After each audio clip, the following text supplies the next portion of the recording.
सोच कम, काम ज्यादा करें, यही है असली सफलता की कुंजी।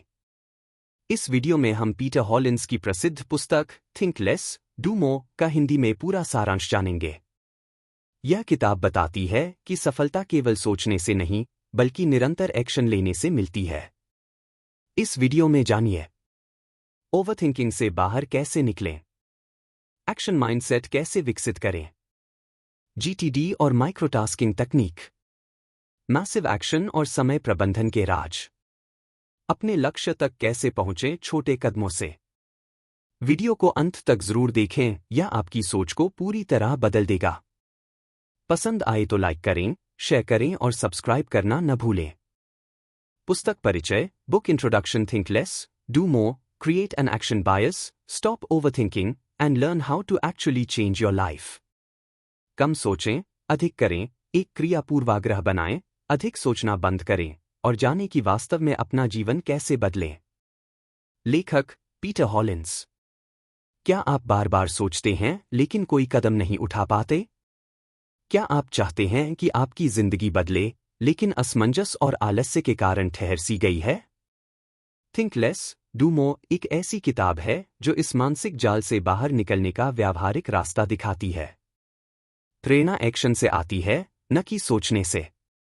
यानी हमें पहले कदम उठाने होते हैं, उसके बाद ही मनोबल, दिशा और स्पष्टता मिलती है। यह किताब किसके लिए है? जो लोग ओवरथिंकिंग से परेशान हैं, जो हर बार टालमटोल करते हैं, प्रोक्रास्टिनेशन, जिन्हें बड़े लक्ष्य हैं लेकिन शुरुआत नहीं कर पा रहे, जो फोकस और डिसिप्लिन पाना चाहते हैं, जो अपनी जीवन शैली और सोच को सुधारना चाहते हैं। पुस्तक में क्या क्या सिखाया गया है? एक्शन माइंडसेट कैसे विकसित करें, परफेक्शन के चक्कर में फंसे बिना शुरू कैसे करें, प्रेरणा कैसे उत्पन्न होती है, पहले एक्शन लें, फिर मोटिवेशन खुद आएगा। मैसिव एक्शन क्या है, साधारण प्रयासों से ऊपर उठकर असाधारण करने का तरीका। इंप्लीमेंटेशन इंटेंशन जीटीडी कार्य करने की योजनाबद्ध तकनीक। ओवरथिंकिंग और रुकावटों से कैसे निपटें, माइक्रोटास्क, कैरेक्टर अलार्म और शरीर की ऊर्जा लय, अल्ट्रेडियन रिदम्स के जरिए। किताब का उद्देश्य। यह किताब केवल आपको मोटिवेट करने के लिए नहीं है, इसका लक्ष्य है आपको एक्शन लेने की आदत सिखाना। यह एक सोच से हटकर करने की गाइड बुक है जिसमें आपको व्यावहारिक, सरल और प्रभावशाली तरीके दिए गए हैं। सोचना आसान है, लेकिन बदलाव सिर्फ करने से आता है, और यही यह किताब आपको सिखाती है। भाग 1, एक्शन माइंडसेट विकसित करना। दी एक्शन माइंडसेट का उद्देश्य यह है कि हम सोचते रहने के जाल से बाहर निकलकर वास्तविक जीवन में कदम उठाना सीखें। लेखक पीटर हॉलिन्स बताते हैं कि सफलता पाने के लिए सबसे पहले हमें एक्शन लेने की मानसिकता, एक्शन माइंडसेट, विकसित करनी होती है। नीचे प्रत्येक अध्याय का विस्तार से हिंदी में वर्णन किया गया है। अध्याय 1, अपने मानकों को थोड़ा नीचे लाओ। हाँ, सच में। Lower your standards, yes, really. यह अध्याय एक बहुत ही आम लेकिन गंभीर समस्या पर ध्यान देता है, अत्यधिक सोच और पूर्णता की चाह के कारण कार्य की शुरुआत न करना। लेखक पीटर हॉलिन्स हमें यह समझाने की कोशिश करते हैं कि असल में सफलता का रास्ता परफेक्शन से नहीं, प्रारंभ करने से बनता है। एक हर प्रयास की अपनी कीमत है, इसलिए शुरू करो। हम सोचते हैं कि अगर शुरुआत सही नहीं हुई तो सब बेकार हो जाएगा। लेकिन लेखक कहते हैं, हर प्रयास, इवन असफल प्रयास, सीखने और सुधारने का एक अवसर होता है। जैसे साइकिल चलाना सीखते समय गिरना सामान्य है, वैसे ही जीवन में असफल होना भी एक सीख है। अगर आप प्रयास ही नहीं करेंगे तो सीखेंगे क्या? 2, परफेक्शन को भूल जाइए, यह सबसे बड़ी रुकावट है। परफेक्ट होने की सोच अक्सर इंसान को ठहराव में डाल देती है। मैं तभी शुरू करूंगा जब सब कुछ सही होगा, ये सोच असफलता की जड़ है। लेखक कहते हैं कि परफेक्शन एक मिथक है, कोई भी कार्य शुरुआत में परफेक्ट नहीं होता। इसलिए शुरू करो, गलतियां करो और धीरे धीरे सुधार करते जाओ। 3, परिणाम की चिंता छोड़ो, प्रक्रिया को अपनाओ। अधिकतर लोग परिणाम के बारे में सोच सोचकर खुद को डरा लेते हैं। लेकिन जब आप सिर्फ प्रक्रिया, जैसे रोजाना लिखना, रोज थोड़ी कसरत, पर ध्यान देते हैं, तो आपको अंतिम लक्ष्य की चिंता नहीं सताती। हर दिन 1% बेहतर बनने की सोचो, न कि एक दिन में 100% परफेक्ट होने की। 4. बस शुरुआत करें, यह ही सबसे बड़ी जीत है। लेखक बार बार इस बिंदु पर जोर देते हैं कि शुरुआत करना ही सबसे कठिन और महत्वपूर्ण कदम है। एक बार आपने पहला कदम रख लिया, तो आगे बढ़ना आसान हो जाता है। जैसे कंप्यूटर चालू करने के बाद बाकी कार्य आसान लगने लगते हैं। सोचिए नहीं कीजिए। 5. जो आपके लिए काम करे, वही करें, कंपैरिजन छोड़िए। दूसरों की तकनीकों, आदतों या परिणामों से खुद की तुलना करना आपको धीमा करता है। हर व्यक्ति का रास्ता अलग होता है। इसलिए लेखक सुझाव देते हैं, खुद के लिए इफेक्टिव तरीका ढूंढिए, भले वो किसी के लिए बेकार क्यों न हो। Action creates clarity. जब आप करने लगते हैं, तो समझ आता है कि आपके लिए क्या सही है। निष्कर्ष: परफेक्ट शुरुआत का इंतजार मत करो। छोटे इम्परफेक्ट कदम भी आगे ले जाते हैं। अपने मानकों को इतना ऊंचा मत रखो कि वो आपको शुरुआत करने से रोकें। सिर्फ करने वाले जीतते हैं, सोचने वाले पीछे रह जाते हैं। अध्याय 2: एक्शन से ही मोटिवेशन की शुरुआत होती है। Action is the beginning of motivation. लोग आमतौर पर मानते हैं, जब मुझे मोटिवेशन मिलेगा, तब मैं काम शुरू करूंगा। लेकिन लेखक कहते हैं, यह सोच गलत दिशा में है। सच्चाई यह है, जब आप कुछ करना शुरू करते हैं, तभी आपके अंदर मोटिवेशन पैदा होता है। 1. कार्य प्रेरणा प्रतिबद्धता, एक्शन मोटिवेशन कमिटमेंट। यह एक मनोवैज्ञानिक चक्र है। जब आप कोई एक्शन लेते हैं, भले ही मन से नहीं, तो आपका दिमाग एक फीडबैक लूप में प्रवेश करता है, जहां थोड़ी थोड़ी प्रेरणा, मोटिवेशन उत्पन्न होती है। और जब आप उस कार्य को दोहराते हैं, तो आप उसमें कमिटेड हो जाते हैं। उदाहरण 1. मान लीजिए कि आप एक किताब पढ़ना चाहते हैं, लेकिन मन नहीं कर रहा। आप खुद को कहते हैं, सिर्फ 5 मिनट पढ़ता हूं। आप पढ़ना शुरू करते हैं, और 5 मिनट बाद आप उस किताब में डूब जाते हैं। यही एक्शन बायस है। एक्शन लो, मोटिवेशन आ जाएगा। उदाहरण 2. अगर आप आलस महसूस कर रहे हैं, लेकिन फिर भी जॉगिंग शू पहनकर बाहर निकल जाते हैं, तो वह पहला कदम आपके मूड और माइंडसेट को बदल देता है। यह सिद्धांत क्यों काम करता है? एक दिमाग निष्क्रियता से और ज्यादा निष्क्रिय होता है। जब आप सोचते रहते हैं, तो आपके अंदर और भी सुस्ती आती है। 2. एक्शन आपके शरीर और मस्तिष्क को मूवमेंट मोड में डालता है। जैसे ही आप कुछ करना शुरू करते हैं, आपके न्यूरॉन्स सक्रिय हो जाते हैं। 3. छोटे कार्यों से आत्मसंतोष मिलता है। कोई भी छोटा कार्य पूरा करने से डोपामिन नामक हार्मोन निकलता है, जो प्रेरणा और खुशी का एहसास देता है। एक्शन बायस को कैसे अपनाएं? 1. 2 मिनट नियम अपनाएं। अगर कोई कार्य 2 मिनट में शुरू किया जा सकता है, तो बस शुरू कर दीजिए। यह नियम जड़ता, इनर्शिया को तोड़ने में मदद करता है। 2. Don't wait to feel ready.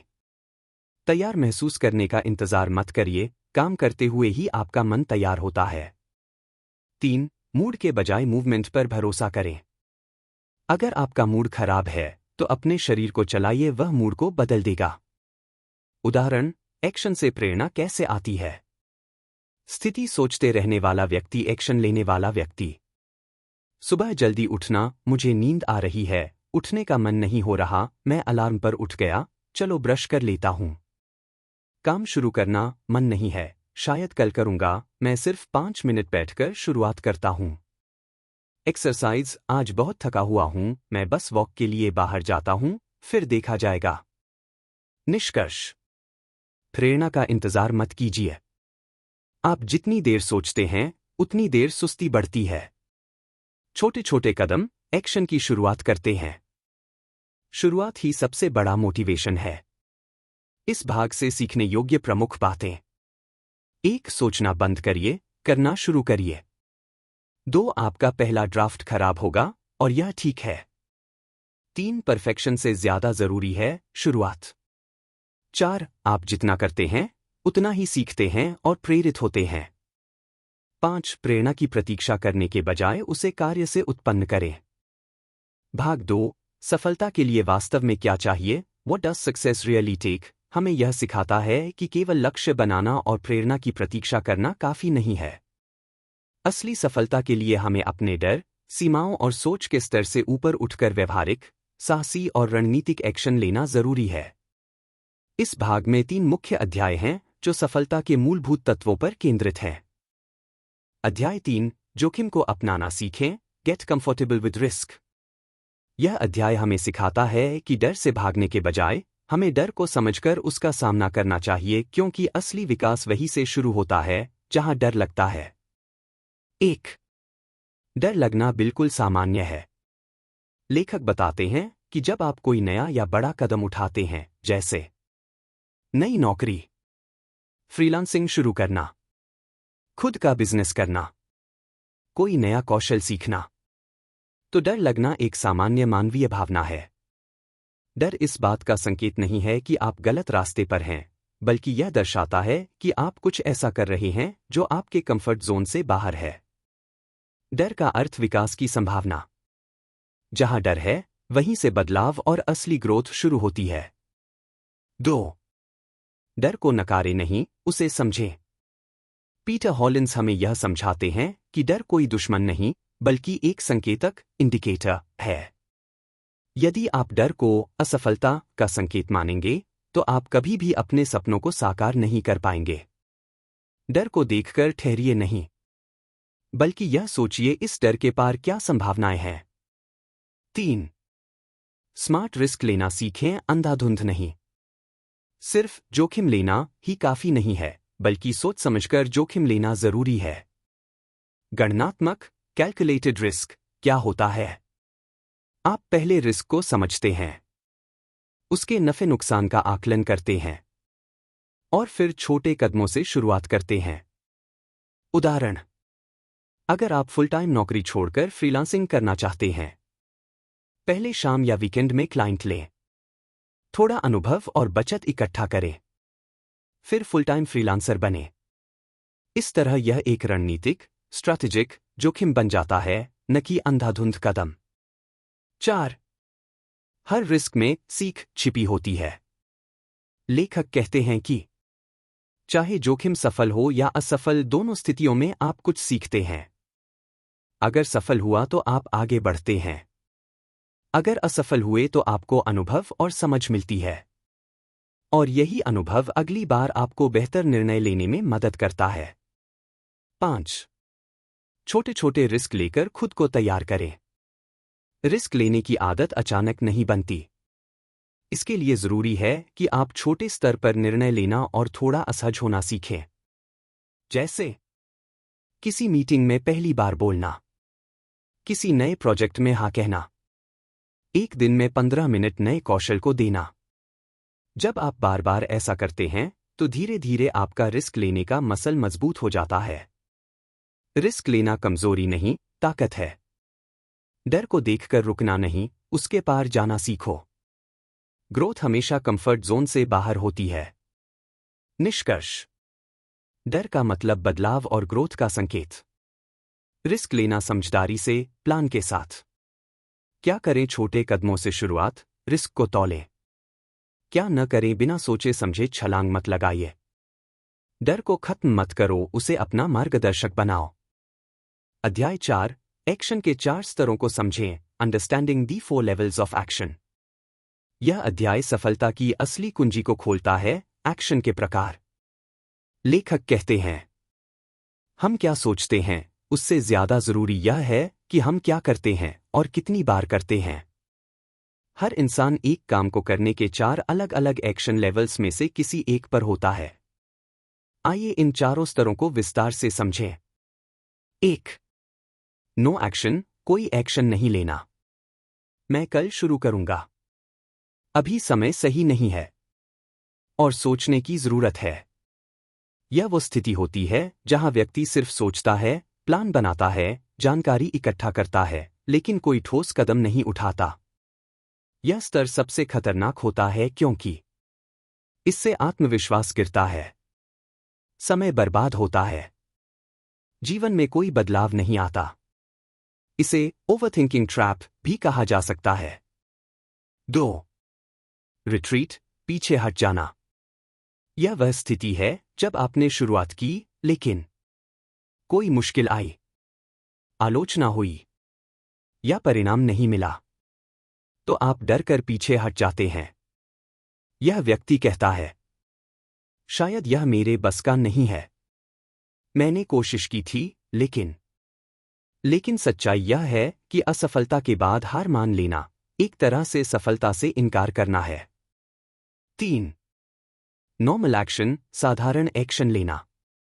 यह वो लोग हैं जो कार्य तो करते हैं लेकिन बस जरूरत भर का, बिना जुनून और समर्पण के, कोई बड़ा बदलाव लाए बिना।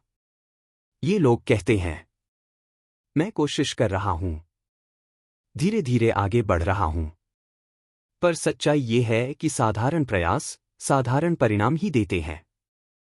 इस स्तर पर जिंदगी एवरेज बनी रहती है। 4. मैसिव एक्शन, भारी मात्रा में एक्शन लेना। यह सफलता का असली स्तर है। यहां व्यक्ति बार बार प्रयास करता है, रणनीति बदलता है, हर असफलता को सबक बनाता है, तब तक करता है जब तक परिणाम नहीं आता। यही वो लोग होते हैं जो कहते हैं, मुझे फर्क नहीं पड़ता कितनी बार गिरना पड़े, मैं तब तक करूंगा जब तक जीत नहीं जाती। मैसिव एक्शन में कोई बहाना नहीं, कोई देर नहीं, सिर्फ फोकस और प्रतिबद्धता होती है। अगर आप असाधारण परिणाम चाहते हैं तो आपको असाधारण प्रयास करने होंगे। मैसिव एक्शन कोई एक बार की चीज नहीं है, ये एक आदत है। निष्कर्ष, सिर्फ शुरू करना काफी नहीं है, अलग अलग स्तरों को समझकर अपनी स्थिति पहचानें। अगर आप नो एक्शन, रिट्रीट या नॉर्मल पर हैं, मैसिव एक्शन की ओर बढ़े। सफल लोग एक्शन से थकते नहीं, एक्शन में मजबूत होते हैं। जब तक हासिल न हो तब तक करते रहो। मैसिव एक्शन ही सफलता की गारंटी है। अध्याय 5, रुकावट को पार करें, उसे बाहर निकालें। How to overcome resistance, externalize it. यह अध्याय उस अदृश्य शक्ति के बारे में बात करता है जो हर इंसान को पीछे खींचती है। रेजिस्टेंस, आंतरिक रुकावट, वो मानसिक दीवार जो हमें कोई नया या जरूरी काम शुरू करने से रोकती है। यह आलस हो सकता है, आत्मसंदेह हो सकता है, डर या चिंता हो सकती है, या बस एक भीतर की आवाज, कल करेंगे, क्या फायदा, तू नहीं कर पाएगा। पीटर हॉलिंस कहते हैं, इस रुकावट से पार पाने के लिए हमें इसे अपने अंदर छिपाकर नहीं रखना चाहिए, बल्कि इसे पहचान कर बाहरी रूप देना चाहिए। रेजिस्टेंस को बाहर निकालना क्यों जरूरी है? जब तक यह रुकावट अदृश्य और अंदर रहती है, तब तक हम इसे पहचान नहीं पाते। इससे बचने के बहाने बनाते हैं और खुद को दोष देते हैं। लेकिन जब आप इसे बाहर लाते हैं, रूप देते हैं, तब यह असली दुश्मन की तरह दिखने लगता है। आप इससे निपटने की रणनीति बना सकते हैं। 2 तरीके, रुकावट से लड़ना या उसे समझना। एक ऑप्शन 1, उससे युद्ध करो, वेज वॉर। इसमें आप रेजिस्टेंस को एक दुश्मन मानकर उससे युद्ध करते हैं। क्या करें? उस भीतर की नकारात्मक आवाज को पहचानें। तू नहीं कर सकता, कोई देखेगा तो क्या सोचेगा, पहले भी फेल हुआ था। फिर उससे सवाल पूछें, क्या यह सच है? क्या मैंने पहले कुछ हासिल नहीं किया? अगर मैं डर के कारण रुक गया तो मेरी जिंदगी कहाँ जाएगी? इस तरह आप उस नकारात्मक सोच को तर्क से तोड़ते हैं, लड़ते हैं।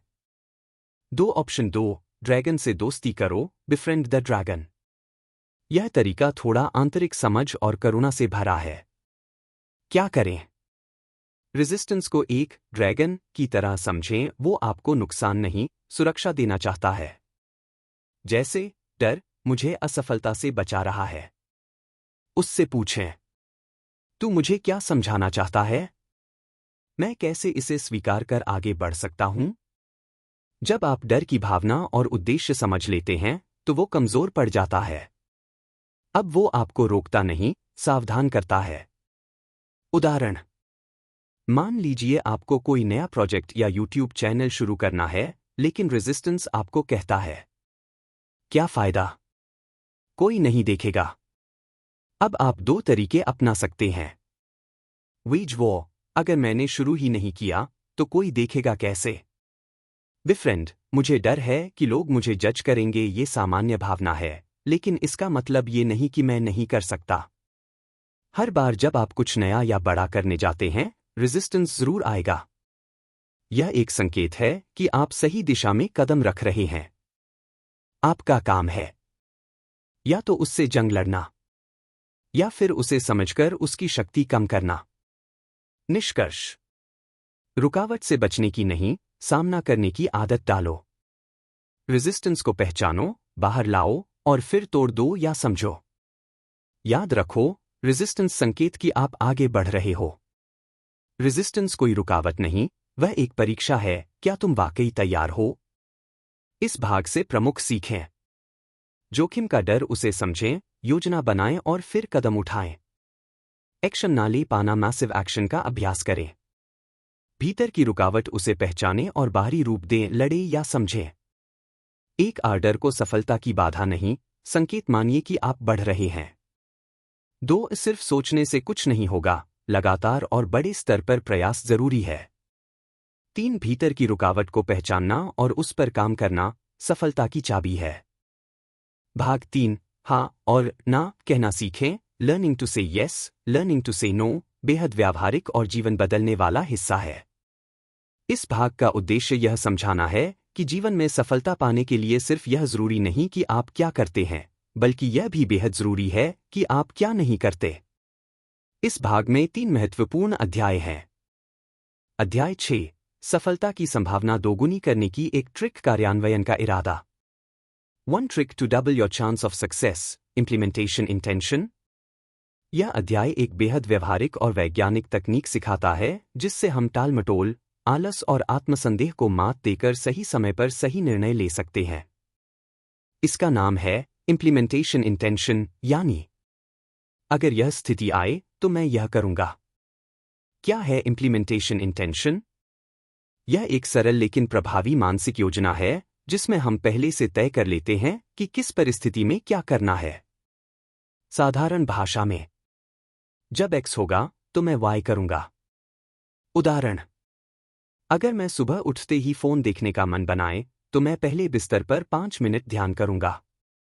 अगर मैं थका हुआ महसूस करूं तो मैं सिर्फ 10 मिनट की वॉक करूंगा। अगर मुझे चॉकलेट खाने का मन हो तो मैं 1 गिलास पानी पीकर 10 मिनट रुकूंगा। इससे आपका दिमाग पहले से तय निर्णयों के लिए तैयार हो जाता है। परिणामस्वरूप, आप फैसले लेने में समय बर्बाद नहीं करते और टालमटोल भी नहीं करते। इच्छा शक्ति नहीं, योजना जरूरी है। अधिकतर लोग सोचते हैं कि मुझे सिर्फ मजबूत विल पावर चाहिए, लेकिन लेखक कहते हैं कि इच्छा शक्ति अस्थायी और कमजोर होती है। आप थक जाएंगे, आपका मूड खराब हो सकता है, परिस्थितियां विपरीत हो सकती हैं। लेकिन अगर आपने इम्प्लीमेंटेशन इंटेंशन बना ली है तो आपको बार बार सोचना नहीं पड़ता, आप सीधे एक्शन में आ जाते हैं। इसे कैसे लागू करें?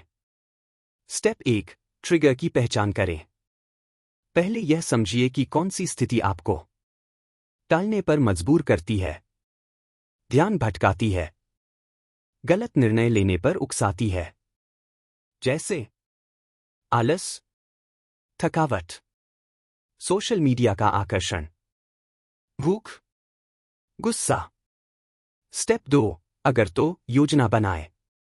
हर ट्रिगर के लिए एक सटीक एक्शन निर्धारित करें। ट्रिगर अगर तो योजना। सुबह फोन देखने का मन, अगर मैं फोन उठाने जाऊं तो पहले 5 गहरी सांसें लूंगा। थकावट, अगर मैं थका हुआ महसूस करूं तो 10 मिनट बाहर टहलूंगा।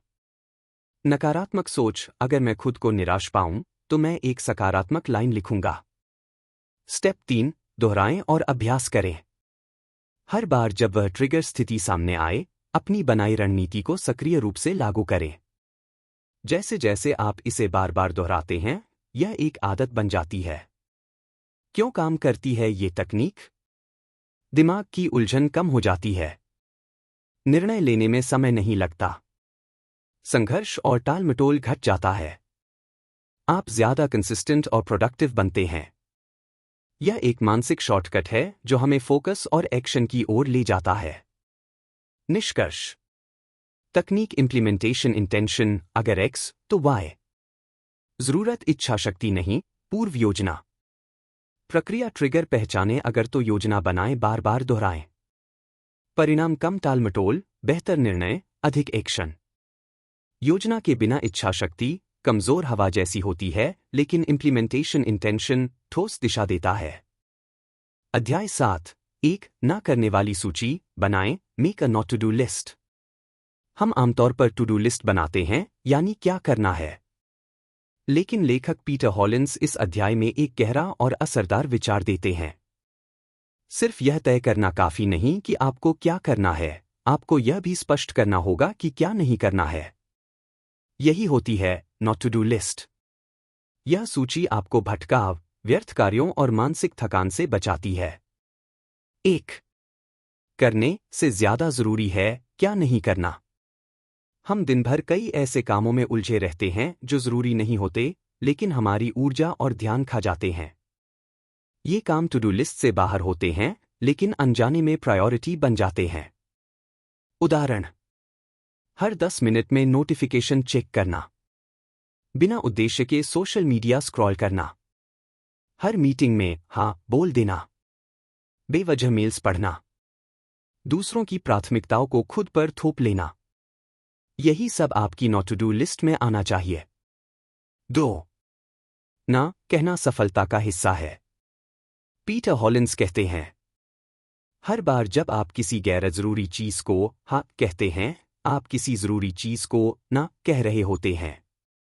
यानी हर हाँ का मतलब होता है आपकी ऊर्जा कम हो रही है, आपका फोकस बंट रहा है, आपके प्राथमिक लक्ष्य छूट रहे हैं। इसलिए ना कहना सिर्फ एक शब्द नहीं है, यह एक आंतरिक शक्ति और स्पष्टता का प्रतीक है। 3। नॉट टू डू लिस्ट कैसे बनाएं? स्टेप 1। अपने व्यवहार को ऑब्जर्व करें। दिन भर में किन गतिविधियों में सबसे ज्यादा समय बर्बाद होता है? किन चीजों से बाद में पछतावा होता है? स्टेप 2। सूची बनाइए लिखकर। नॉट टू डू लिस्ट में स्पष्ट और ईमानदार रूप से लिखिए, सुबह उठते ही मोबाइल चेक नहीं करूंगा, मीटिंग्स में बिना मूल्य जोड़े शामिल नहीं होऊंगा, बेवजह हाँ नहीं बोलूंगा, बिना उद्देश्य सोशल मीडिया नहीं स्क्रॉल करूंगा, मल्टीटास्किंग नहीं करूंगा जब ध्यान चाहिए। स्टेप 3। हर दिन रिव्यू करें। क्या आपने अपनी नॉट टू डू लिस्ट को फॉलो किया? क्या आपको अधिक समय, फोकस या शांति मिली? यह आदत धीरे धीरे आपकी दिनचर्या बदल सकती है। 4। समय और ऊर्जा की सुरक्षा करें। नॉट टू डू लिस्ट एक तरह से आपकी मेंटल फायरवॉल है। बर्बादी सुरक्षा, ध्यान भटकाना केंद्रित रहना, ऊर्जा खत्म करना ऊर्जा बचाना, दूसरों की प्राथमिकता अपनी प्राथमिकता, जल्दबाजी में फैसले सोच समझकर ना कहना। इससे आप अपने समय और मानसिक शांति को उन कार्यों में लगा सकते हैं जो लक्ष्य से जुड़े हैं, न कि सिर्फ बिजी दिखने के लिए। निष्कर्ष। प्राथमिक विचार क्या न करें, यह तय करना उतना ही जरूरी है जितना करना। उद्देश्य समय, ऊर्जा और फोकस की रक्षा करना। क्रिया नॉट टू डू लिस्ट बनाएं, रोज देखें, लागू करें। शक्ति ना कहना आत्म प्रबंधन की शुरुआत है। व्यस्त रहने से बेहतर है स्पष्ट रहना। नॉट टू डू लिस्ट आपके नहीं में छुपे हाँ को खोजने में मदद करती है। अध्याय 8। अपनी प्राथमिकताएं पहचानें, फाइंड योर प्रायोरिटीज। यह अध्याय एक बहुत ही महत्वपूर्ण और जरूरी सच्चाई से हमारा सामना कराता है। आप सब कुछ एक साथ नहीं कर सकते, आपको चुनना होगा कि इस समय सबसे जरूरी क्या है। सफलता उन्हीं लोगों को मिलती है जो अपने फोकस और ऊर्जा को सीमित चीजों पर केंद्रित करना सीख जाते हैं, न कि हर दिशा में बिखर कर प्रयास करते हैं। बर्नर लिस्ट क्या है? लेखक एक शक्तिशाली उदाहरण देते हैं, 4 बर्नर थ्योरी, जिसे बर्नर लिस्ट कहते हैं। कल्पना कीजिए आपकी जिंदगी एक गैस स्टोव है जिसमें 4 बर्नर हैं। 1 परिवार, 2 दोस्त, 3 स्वास्थ्य, 4 करियर। लेकिन बात यह है कि आप सिर्फ 2 बर्नर ही पूरी गर्मी यानी पूरा ध्यान और ऊर्जा के साथ चला सकते हैं। यानी अगर आप करियर और स्वास्थ्य पर ज्यादा फोकस करते हैं तो शायद दोस्तों या परिवार के लिए कम समय मिलेगा, और इसका उल्टा भी। संतुलन की कल्पना सुंदर लगती है, लेकिन हकीकत में आपको प्राथमिकता तय करनी ही होगी। इस सिद्धांत का सार यह है, हर हाँ के पीछे एक ना छिपा होता है। Warren Buffett's 5/25 rule. यह नियम आपकी लाइफ गोल्स को प्राथमिकता देने का सबसे स्पष्ट तरीका है। कैसे काम करता है? 25 चीजें लिखिए जो आप जीवन में पाना चाहते हैं, चाहे वो प्रोफेशनल हो या पर्सनल। 2 उनमें से 5 सबसे जरूरी महत्वपूर्ण लक्ष्य चुनिए। 3 बाकी 20 को अवॉइड एट ऑल कॉस्ट्स की सूची में डाल दीजिए जब तक वो 5 पूरे न हों। क्यों? क्योंकि बाकी 20 लक्ष्य जो सुनने में अच्छे लगते हैं आपका ध्यान बंटाते हैं। ये लक्ष्य आपके समय और ऊर्जा को खा जाते हैं और आप किसी भी लक्ष्य को पूरा नहीं कर पाते। यही स्पष्टता और सीमित फोकस आपको दूसरों से अलग बनाता है। क्यों यह कठिन है? क्योंकि इंसान सब कुछ करना चाहता है। हर चीज जरूरी लगती है, लेकिन जरूरी और प्राथमिक में फर्क होता है। अगर आप हर दिशा में भागते रहेंगे तो कहीं नहीं पहुंचेंगे। अपनी प्राथमिकता कैसे तय करें? 1 स्वयं से पूछें, मेरे लिए अभी सबसे महत्वपूर्ण चीज क्या है? कौन सा लक्ष्य अगर पूरा हुआ तो बाकी आसान हो जाएगा या व्यर्थ हो जाएगा? 2 त्याग के लिए तैयार रहें। क्या मैं कुछ चीजों को टालने के लिए तैयार हूं ताकि एक चीज को पूरी तरह हासिल कर सकूं? 3 एक्शन लें, फोकस करें। हर दिन सिर्फ उन्हीं 5 चीजों पर काम करें जो आपकी सूची में है। निष्कर्ष: बर्नर लिस्ट एक समय में केवल 2 बर्नर लाइफ एरिया को पूरा ध्यान देना संभव है। 5/25 रूल 25 में से 5 पर ध्यान दें, बाकी को पूरी तरह टाल दें। उद्देश्य स्पष्टता, फोकस और गहरी प्रगति। आप हर चीज कर सकते हैं, लेकिन एक साथ नहीं। सफलता का नाम है सही चीजों को चुनना और बाकी को टालना। इस भाग से मुख्य सीखें। सोच समझकर हाँ कहें, हर काम को करने की जरूरत नहीं है। रणनीतिक रूप से ना कहें, अपने समय की रक्षा करें। योजनाबद्ध ढंग से सोचें, इम्प्लीमेंटेशन इंटेंशन अपनाएं। सीमित प्राथमिकताओं पर ध्यान दें, एक समय में कुछ ही बर्नर जलने दें।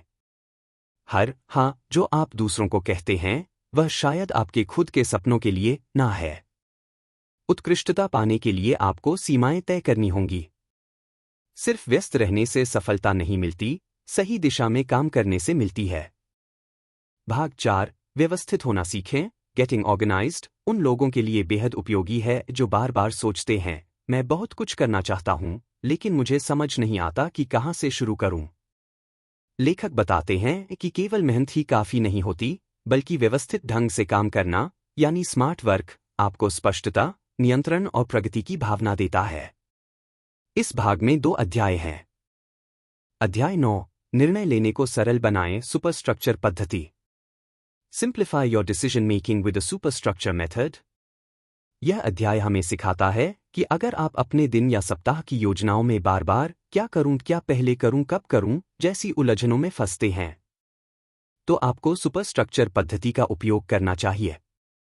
यह एक 4 चरणीय ढांचा, 4 स्टेप फ्रेमवर्क है जो आपके दिन की योजना को स्मार्ट, स्पष्ट और प्रभावी बना देता है। चरण 1, आपका उद्देश्य क्या है? What is your intention? दिन की शुरुआत करने से पहले खुद से एक सवाल पूछिए, मैं आज क्या हासिल करना चाहता हूं? क्यों जरूरी है? हम कई बार टू डू लिस्ट तो बना लेते हैं, लेकिन वो लिस्ट बिना दिशा के कामों से भरी होती है। अगर लक्ष्य स्पष्ट नहीं है तो काम का महत्व भी स्पष्ट नहीं होता। उदाहरण: आज मेरा उद्देश्य वीडियो स्क्रिप्ट पूरी करना। आज मेरा उद्देश्य स्वास्थ्य को प्राथमिकता देना। अब आप उसी दिशा में काम चुनेंगे। चरण 2, प्रत्येक कार्य का मूल्य क्या है? What is each task's value? अब अपने सभी कार्यों की सूची देखें और पूछें, यह कार्य मेरे आज के उद्देश्य में कितना योगदान देता है? कार्य के प्रकार: हाई वैल्यू वर्क जो सीधा आपके लक्ष्य से जुड़ा हो, लो वैल्यू वर्क जो सिर्फ व्यस्त रखने वाला हो। उदाहरण: क्लाइंट कॉल करना, high value if revenue focused. बार बार मेल चेक करना, लो वैल्यू। इस चरण में आप गैर जरूरी कार्यों को काट सकते हैं। चरण 3: प्रत्येक कार्य की लागत क्या है? What does each task cost? यहां लागत का मतलब सिर्फ पैसा नहीं होता, बल्कि समय, ऊर्जा, मानसिक ध्यान, फोकस। सवाल पूछिए: क्या यह कार्य मेरी ऊर्जा और समय के लायक है? क्या इसका आउटपुट इनपुट के अनुसार पर्याप्त है? उदाहरण: कोई ऐसा काम जो 2 घंटे लेता है लेकिन बहुत कम परिणाम देता है, उसे हटाएं या बदलें। यह चरण आपकी productivity ROI, return on investment, को सुधारता है। चरण 4: अब कार्यों का शेड्यूल बनाएं। Now schedule your tasks. अब जब आपने उद्देश्य तय किया, मूल्यांकन कर लिया, लागत देख ली, तो अब कार्यों को समयबद्ध, स्केड्यूल्ड करें। स्मार्ट शेड्यूलिंग नियम: समय किस प्रकार का कार्य? सुबह उच्च ऊर्जा, डीप वर्क बटा क्रिएटिव वर्क। दोपहर रूटीन बटा रिपीटेटिव टास्क। शाम लाइट वर्क बटा फॉलोअप बटा रिव्यू। उदाहरण: सुबह 8-10 वीडियो स्क्रिप्ट राइटिंग। दोपहर 2-3 मेल जवाब देना। शाम 5-6 कल की प्लानिंग। इससे आपका दिन सोचने से ज्यादा करने में जाएगा। यह पद्धति क्यों असरदार है? समस्या समाधान: निर्णय लेने की थकान स्पष्ट उद्देश्य तय करता है। समय की बर्बादी कार्यों का मूल्य और लागत पता चलता है। कम उत्पादकता शेड्यूलिंग से सबसे बेहतर परिणाम। निष्कर्ष: एक उद्देश्य तय करें, दिशा मिलेगी। 2 कार्य का मूल्य जाने, क्या जरूरी है, ये समझें। 3 लागत का आकलन करें, समय और ऊर्जा का बचाव। 4 शेड्यूलिंग करें, कार्रवाई में तेजी और स्थिरता। जब आप निर्णय लेने में कम समय और ऊर्जा खर्च करते हैं, तब आप असल कामों में ज्यादा ऊर्जा लगा पाते हैं। अध्याय 10: डेविड एलन की GTD प्रणाली, getting things done. GTD, getting things done, एक लोकप्रिय कार्य प्रबंधन विधि है जिसे डेविड एलन ने विकसित किया है। इसमें दिमाग से बोझ हटाकर एक बाहरी सिस्टम में डालने पर जोर दिया गया है, जिससे आप चीजों को स्पष्टता से देख सकें। यह अध्याय दुनिया की सबसे प्रभावशाली कार्य प्रबंधन प्रणाली में से एक, GTD, गेटिंग थिंग्स डन, को सरल और व्यावहारिक रूप में प्रस्तुत करता है। GTD को डेविड एलन ने विकसित किया था। इसकी मूल सोच है: अपने दिमाग को कामों की सूची से खाली करें और उसे एक भरोसेमंद सिस्टम में डाल दें, ताकि आप स्पष्टता से सोचें और शांतिपूर्वक कार्य करें। GTD के 5 मुख्य चरण। 1. कैप्चर, सब कुछ बाहर निकालो। आपके मन में जो भी विचार, कार्य, वादा, जिम्मेदारी, चिंता या आइडिया हो, उसे एक जगह लिख लीजिए या रिकॉर्ड कर लीजिए। साधन: नोटबुक, टू डू ऐप जैसे Todoist, notion, Google keep. White board. उद्देश्य: दिमाग को स्टोरेज डिवाइस की तरह उपयोग न करें, वह क्रिएटिव सोचने के लिए है, याद रखने के लिए नहीं। 2. क्लैरिफाई, हर चीज का अर्थ समझिए। हर कैप्चर की गई चीज से पूछिए: क्या यह एक्शनेबल है? अगर हां, तो क्या एक्शन है? क्या यह एक बार में पूरा हो सकता है? क्या इसे किसी और को देना है? उदाहरण: बैंक कॉल करना एक्शन आइटम है। ऑफिस मीटिंग का एजेंडा तय करना योजना की जरूरत है। मालदीव यात्रा प्रोजेक्ट बन सकता है। उद्देश्य: अस्पष्टता, टालमटोल, तनाव। स्पष्टता, सरलता, क्रिया।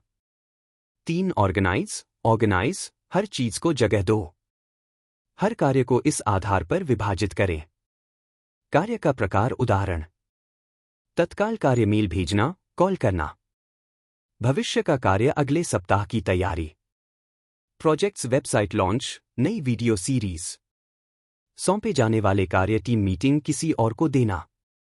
किसी तारीख से जुड़ा इंटरव्यू, बुकिंग।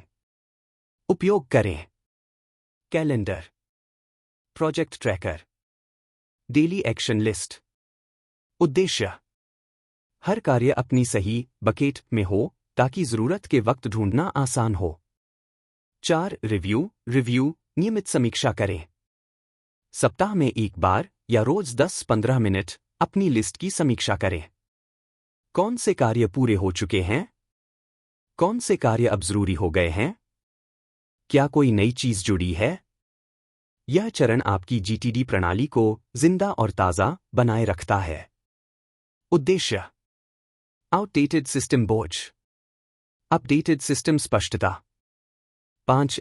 एक्ट शांति और फोकस से कार्य करें। अब जब आपके पास साफ सुथरी सूची है, प्राथमिकता तय है, भ्रम नहीं है, तो आप बिना सोच में अटके कर्म में लग सकते हैं।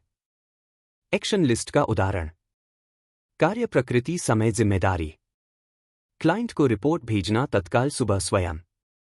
किताब पढ़ना वैकल्पिक रात स्वयं। टीम मीटिंग की योजना नियोजित बुधवार टीम लीड।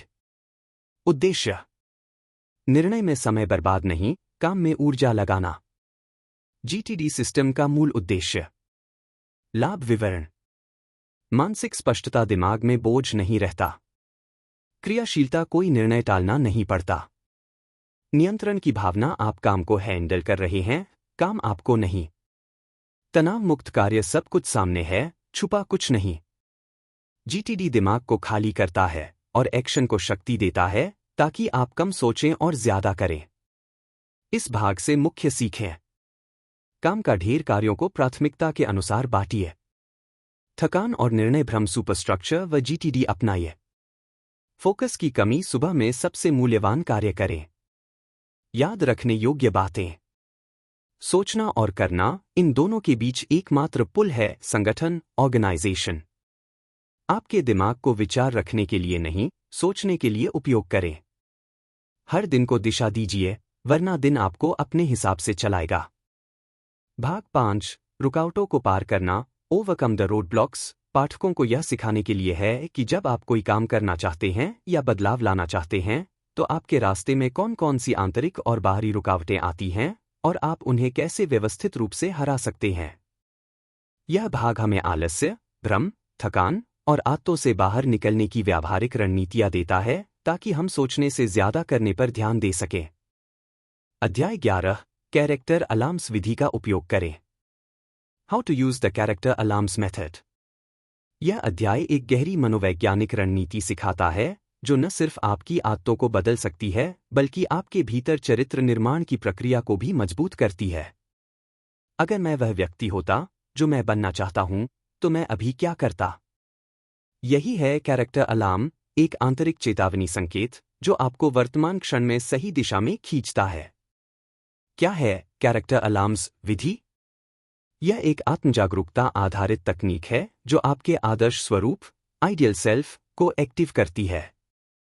उपयोग की स्थिति: जब आप टालमटोल कर रहे हों, किसी बुरी आदत की तरफ खिंच रहे हों, अनुशासन छोड़ रहे हों, अपनी प्रगति से समझौता कर रहे हों, तब आप अपने अंदर चरित्र अलार्म को ऑन करते हैं। खुद से सवाल पूछते हैं, अगर मैं अपने जीवन का आदर्श इंसान होता तो मैं अभी क्या करता? इस प्रश्न का उद्देश्य: आप तुरंत भावनात्मक लालच से हटकर दीर्घकालिक सोच में आ जाते हैं। यह सवाल आपको इंस्पायर करता है, शर्मिंदा नहीं करता। आप अपनी पहचान, आइडेंटिटी से जोड़कर निर्णय लेते हैं, न कि सिर्फ परिस्थिति से। उदाहरण: स्थिति 1: मन कर रहा है नेटफ्लिक्स चालू कर दूं। कैरेक्टर अलार्म: अगर मैं एक अनुशासित लेखक होता तो मैं अभी क्या करता? जवाब: शायद मैं अगले 20 मिनट लेखन पर ध्यान देता। स्थिति 2: वर्कआउट स्किप करने का मन है। कैरेक्टर अलार्म: अगर मैं एक स्वस्थ, ऊर्जावान व्यक्ति होता तो क्या करता? जवाब: मैं खुद को उठाता और कम से कम 10 मिनट टहलता। स्थिति 3: बेवजह सोशल मीडिया स्क्रॉल कर रहे हैं। कैरेक्टर अलार्म: अगर मैं एक केंद्रित, विजनरी इंसान होता तो क्या करता? जवाब: मैं फोन दूर रखकर उस प्रोजेक्ट पर काम करता जो मेरे भविष्य को बनाएगा। यह तकनीक क्यों काम करती है? कारण असर: आत्मपहचान से जुड़ी है, निर्णय गहरा और टिकाऊ होता है। गिल्ट फ्री प्रेरणा देती है, शर्म नहीं, उद्देश्य जगाती है। भावनात्मक लालच से ऊपर उठाती है, आप तात्कालिक सुख से दीर्घकालिक लक्ष्य की ओर जाते हैं। आदत निर्माण में सहायक, बार बार दोहराने से यह एक माइंडसेट बन जाता है। इसे लागू कैसे करें? स्टेप 1, अपने आदर्श व्यक्तित्व को परिभाषित करें। आप किस तरह के इंसान बनना चाहते हैं? अनुशासित, स्वास्थ्यप्रिय, रचनात्मक, आत्मनिर्भर? स्टेप 2, कैरेक्टर अलार्म्स तैयार करें। एक लाइन बनाइए जो आपके आदर्श सेल्फ को ट्रिगर करे। उदाहरण, अगर मैं एक शांत और समझदार व्यक्ति होता। अगर मैं अपने बच्चों के लिए प्रेरणा बनना चाहता हूं। अगर मैं लीडर होता तो क्या करता? स्टेप 3, उसे दिन में 2-3 बार उपयोग में लाइए। टालमटोल, लालच या आदत टूटने पर फोन नोटिफिकेशन या अलार्म से खुद को याद दिलाइए। आप ये भी कर सकते हैं। टेक्निक कैसे करें? स्टिकी नोट अपने डेस्क पर मैं कैसा इंसान बनना चाहता हूं लिखिए। मोबाइल रिमाइंडर दिन में 2 बार कैरेक्टर अलार्म वाला प्रश्न पॉपअप करें। बड़ी सिस्टम, किसी दोस्त से कहें कि वो आपको कैरेक्टर रिमाइंडर भेजे। निष्कर्ष, मूल विचार, खुद को अपने आदर्श चरित्र से जोड़ना। प्रश्न, अगर मैं अपने आदर्श रूप में होता तो क्या करता? परिणाम, तात्कालिक इच्छा पर नियंत्रण, दीर्घकालिक चरित्र निर्माण। अभ्यास, बार बार पूछने से आदत बन जाती है। चरित्र वो होता है जो आप तब करते हैं जब कोई देख नहीं रहा होता, और कैरेक्टर अलार्म वही याद दिलाता है। अध्याय 12, माइक्रोटास्क से टालमटोल, प्रोक्रास्टिनेशन हराएं। Beat procrastination with microtasks. यह अध्याय एक ऐसी सटीक तकनीक बताता है जो टालमटोल करने की आदत, प्रोक्रास्टिनेशन, को जड़ से खत्म कर सकती है, और वह है माइक्रोटास्किंग, यानी काम को छोटे छोटे हिस्सों में बांट देना। माइक्रोटास्क क्या है? माइक्रोटास्क कोई भी बड़ा कार्य छोटे, आसान और शुरू करने लायक स्टेप्स में तोड़ देना। विचार ये है कि आपका दिमाग बड़े और भारी लगने वाले कामों से डरता है, लेकिन छोटे कदमों से नहीं। उदाहरण, मुझे किताब लिखनी है। सोचकर डर लगता है। लेकिन अगर आप इसे माइक्रोटास्क में तोड़े, एक लैपटॉप खोलो, 2 डॉक्यूमेंट ओपन करो, 3 टाइटल टाइप करो, 4-5 मिनट का टाइमर सेट करो, 5 सिर्फ 3 लाइनें लिखो। अब डर खत्म और शुरुआत हो गई। माइक्रोटास्किंग कैसे टालमटोल से बचाती है? समस्या, माइक्रोटास्क समाधान। काम बहुत बड़ा है, बस 2 मिनट में एक स्टेप पूरा करो। अभी मूड नहीं है, मूड का इंतजार मत करो, एक छोटा स्टेप उठा लो। शुरू कहां से करूं? माइक्रोटास्क पहला स्पष्ट कदम बता देता है। माइक्रोटास्क से आपका ब्रेन डर मोड से करने के मोड में आ जाता है। माइक्रोटास्क कब काम नहीं करता? पीटर हॉलिन्स यह भी स्पष्ट करते हैं कि माइक्रोटास्क हर समय उपयोगी नहीं होता। कब नहीं करना चाहिए? 1, जब आप पहले से ही फ्लो में हो। जैसे आप 1 घंटा लगातार लिख रहे हैं, उस समय काम को छोटे हिस्सों में बांटना आपको रोक सकता है। 2, जब आपके पास स्पष्ट ऊर्जा और प्रेरणा हो। ऐसे समय में माइक्रोटास्क ब्रेक की तरह काम कर सकता है। कब करना चाहिए? जब आप थके हुए हैं, जब काम से डर लग रहा है, जब कुछ भी शुरू नहीं हो रहा, जब आप एकदम अनमोटिवेटेड महसूस कर रहे हैं। माइक्रोटास्क का असली उद्देश्य फ्लो में लाना। पीटर हॉलिन्स कहते हैं, microtasking is not the goal, flow is the goal. Microtask सिर्फ शुरुआत करने का तरीका है। जैसे ही आप पहला छोटा कदम उठाते हैं, आप एक्शन मोड में आ जाते हैं। आपका ध्यान केंद्रित होता है। समय और बाहरी बातें गायब हो जाती हैं। आप फ्लो स्टेट में आ जाते हैं। कैसे करें माइक्रोटास्किंग? Practical formula. 1, काम को पहचानिए। वीडियो एडिट करना, प्रेजेंटेशन बनाना, वर्कआउट शुरू करना। 2, उसे तोड़िए। 2 5 मिनट वाले स्टेप्स में। जैसे वीडियो खोलो, इंट्रो कट करो, एक सीन ठीक करो। 3, टाइमर सेट करें। 5 या 10 मिनट का पोमोडोरो स्टाइल। बस इतना करो, फिर देखो क्या फ्लो में आ गए। 4. खुद को बोलो, बस एक स्टेप करूंगा, फिर चाहूं तो रुक जाऊंगा। आमतौर पर आप रुकते नहीं। निष्कर्ष।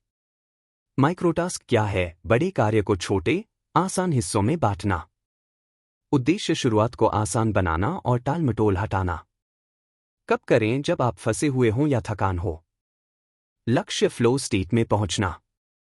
आपको पूरे पहाड़ को नहीं हटाना, बस पहला पत्थर हिलाना है। माइक्रोटास्क वही पहला पत्थर है। अध्याय 13, अल्ट्रेडियन रिदम के साथ काम करें, वर्क विद योर अल्ट्रेडियन रिदम्स। इस अध्याय में लेखक हमें एक वैज्ञानिक और जैविक ऊर्जा चक्र के बारे में बताते हैं, जिसे अल्ट्रेडियन रिदम कहते हैं। यह चक्र हमारे शरीर और मस्तिष्क की प्राकृतिक लय, नेचुरल रिदम, पर आधारित है, और अगर हम इसके अनुसार काम करें तो कम समय में ज्यादा और बेहतर परिणाम पा सकते हैं। क्या है अल्ट्रेडियन रिदम? हमारे शरीर में हर 90 से 120 मिनट के भीतर एक ऊर्जा चक्र चलता है, इसे अल्ट्रेडियन रिदम कहा जाता है।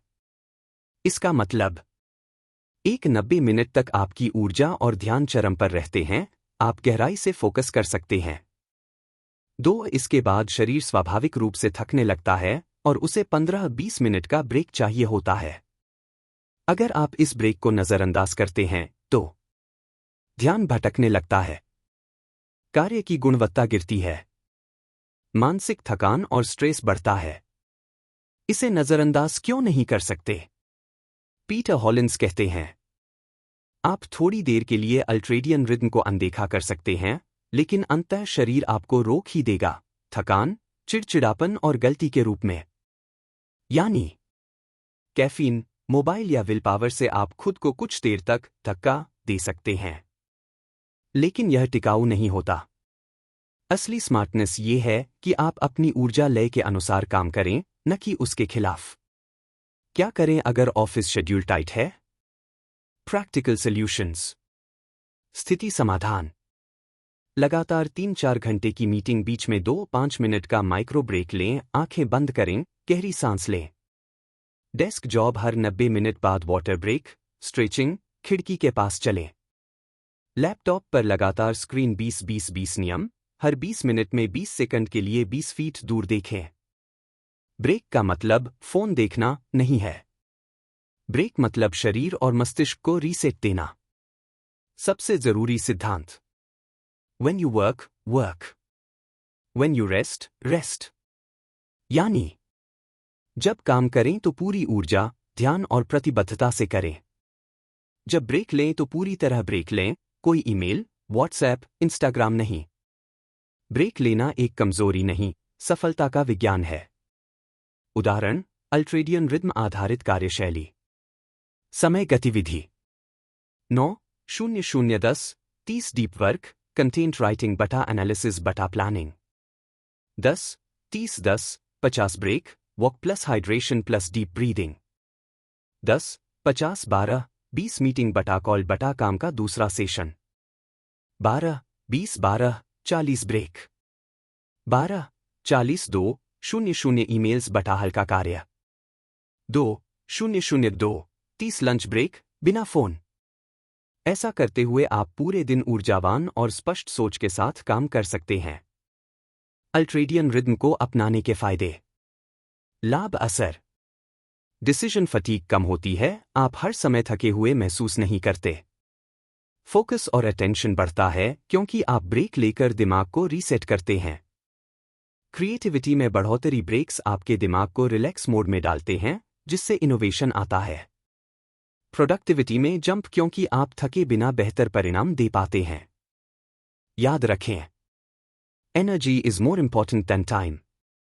समय तो सभी के पास 24 घंटे हैं, फर्क इस बात से पड़ता है कि आपने उस समय में कितनी ऊर्जा और स्पष्टता के साथ काम किया। निष्कर्ष, अल्ट्रेडियन रिदम शरीर का 90 से 120 मिनट का ऊर्जा चक्र। 90 मिनट काम प्लस 15 मिनट ब्रेक सबसे असरदार कार्यशैली। ब्रेक के दौरान पूरी तरह रेस्ट करें, स्क्रीन या सोशल मीडिया नहीं। अपने शेड्यूल को इसके अनुसार डिजाइन करें, माइक्रो ब्रेक्स, स्ट्रेच, पानी, सांसें। अगर आप अपने शरीर की लय के साथ काम करें तो सफलता सिर्फ तेज नहीं, टिकाऊ भी होती है। इस भाग से सीखने योग्य मुख्य बातें। आत्मसंदेह या बहाने, कैरेक्टर अलार्म तकनीक अपनाएं। बड़े कार्यों से डर लगना माइक्रोटास्क में तोड़े और छोटे छोटे कदम लें। ऊर्जा की कमी या थकावट, अल्ट्रेडियन रिदम को पहचानें और ब्रेक लें। ध्यान भटकाना, काम और ब्रेक को स्पष्ट रूप से अलग रखें। परफेक्ट मूड का इंतजार मत करो, माइक्रोटास्क से शुरुआत करो। आपका शरीर आपके समय से ज्यादा समझदार है, उसकी ऊर्जा लय को सुनो। आपका उच्च चरित्र ही सबसे सशक्त गाइड है, उसे बार बार याद दिलाओ। अंतिम निष्कर्ष, फाइनल कंक्लूजन, सोचना कम, करना ज्यादा, जीवन बदलने की कला।